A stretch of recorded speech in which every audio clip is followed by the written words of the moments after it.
señor Raúl, por aceptar contarnos su historia. De nada, Adriana, con mucho gusto. ¿Quién es Raúl Torres? Raúl Torres es hijo de padres venezolanos que a su vez eran hijos de inmigrantes españoles. Nací en Caracas un 13 de diciembre de 1961 y fui formado en una familia de clase media baja. ¿Okay? Me formé como educación primaria y secundaria y luego entré a la universidad y me gradué de licenciado en física. Cuéntenos cómo era su vida familiar en Venezuela. En la parte de prematrimonial, por decirlo así de alguna forma, fue una familia muy unida, donde siempre compartíamos y nos llevábamos muy bien, todo como familia. En el año 1997 me casé y de esa unión nacieron dos hijas, Malúa y Ariana.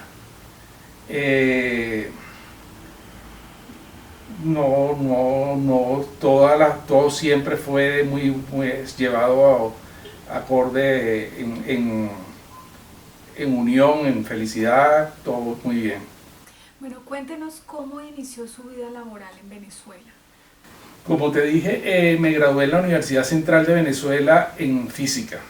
Yo fui becado por la petrolera Lagoven y al graduarme la empresa Lagoven me contrató. Ahí trabajé por 2 años y medio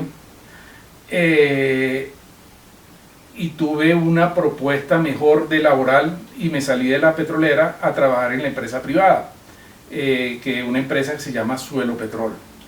De ahí entré como analista de control de calidad y terminé como gerente de geofísica.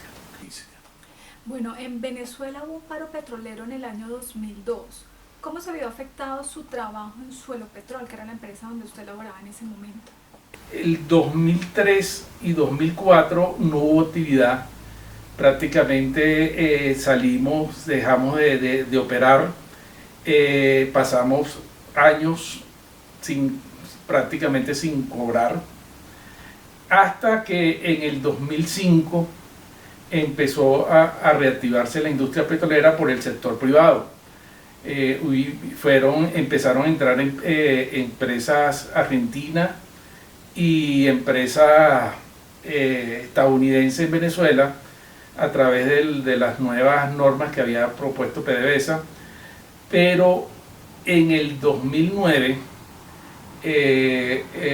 Chávez nacionaliza nuevamente la industria petrolera y todo el equipo que hacían las operadoras privadas quedaron renegadas y volvimos a quedar en un segundo plano en el panorama petrolero venezolano. Esta empresa Suelo Petrol empezó a buscar oportunidades en Colombia, México y Brasil.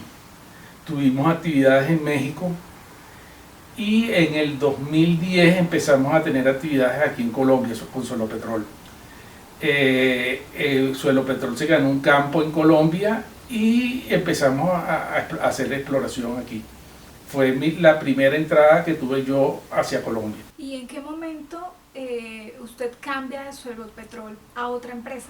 Estando aquí me contactan personas de Pacific Rubiales, personas que ya habían trabajado conmigo en Venezuela, porque Pacific Rubiales, aunque el capital es canadiense, todo el board, toda la directiva eran personas venezolanas que ya me conocían de Venezuela y por eso me llamaron a trabajar con ellos. Bueno, ¿qué condiciones le ofreció Pacific Rubiales para que usted decidiera hacer el cambio de empresa y quedarse a vivir acá en Colombia? Sí, lo primero fue que me trajo como expatriado. Es decir, ¿qué significa expatriado?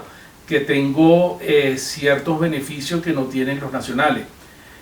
Significa que me iban a pagar la vivienda por 3 años, me iban a pagar los estudios de las niñas por 3 años, tenía vuelos a Venezuela cada 2 meses, y un sueldo que casi triplicaba lo que me estaba ofreciendo Suelo Petróleo.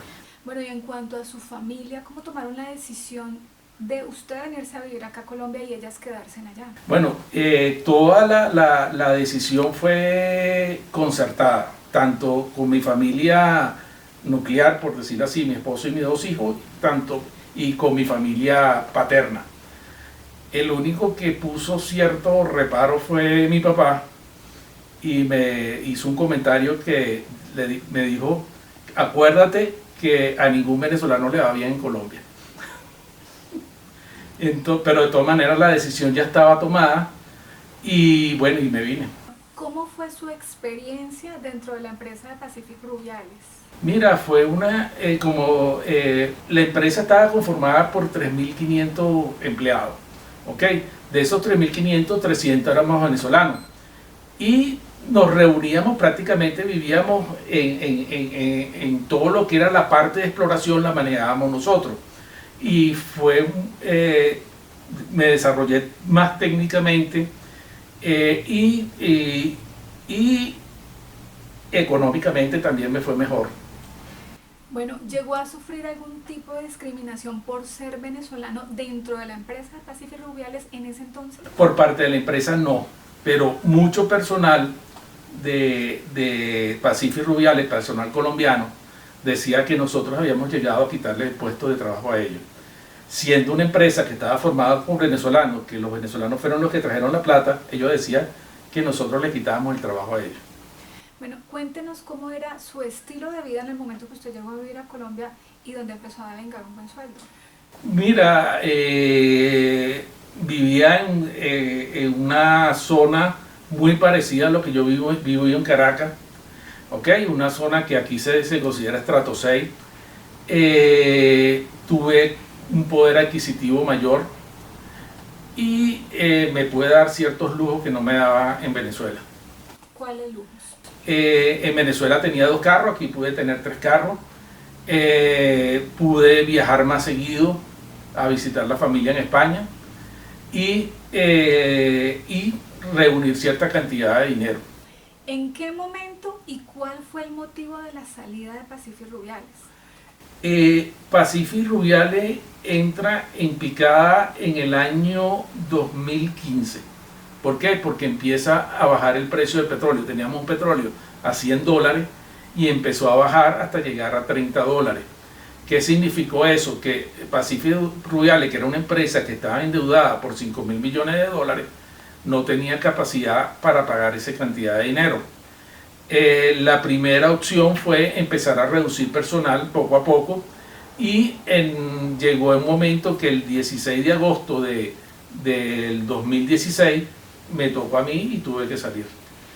Bueno, ya han pasado 3 años desde que usted salió de Pacific Rubiales. ¿Cómo ha hecho para solventar sus gastos económicos en este trayecto de tiempo? Tenía cierta plata ahorrada, pero no alcanzó, y entonces me vi obligado a vender todos los activos que tenía en Colombia. ¿Cómo cuáles?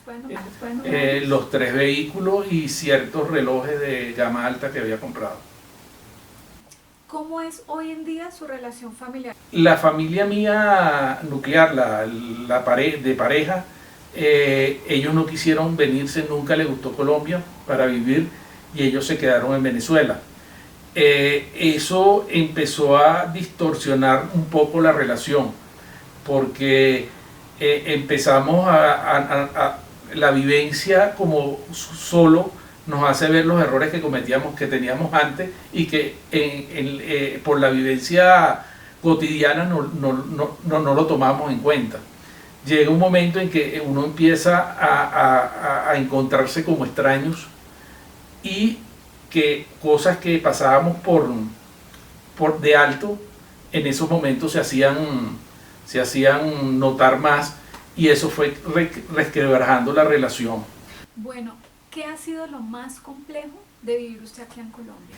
Lo más complejo de vivir en Colombia, al principio no había problema. Como te digo, vivíamos prácticamente los venezolanos todos juntos, y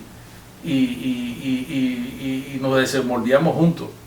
Al salir de Pacific Rubiales, ya que salimos como el 90% de los venezolanos, cada quien poco a poco se fue yendo del país y me tocó más relacionarme con el pueblo colombiano. Ok, me di cuenta de que personas colombianos que yo conocí en Venezuela, que le di trabajo en Venezuela, me pesaron ni siquiera como que si no los conociera.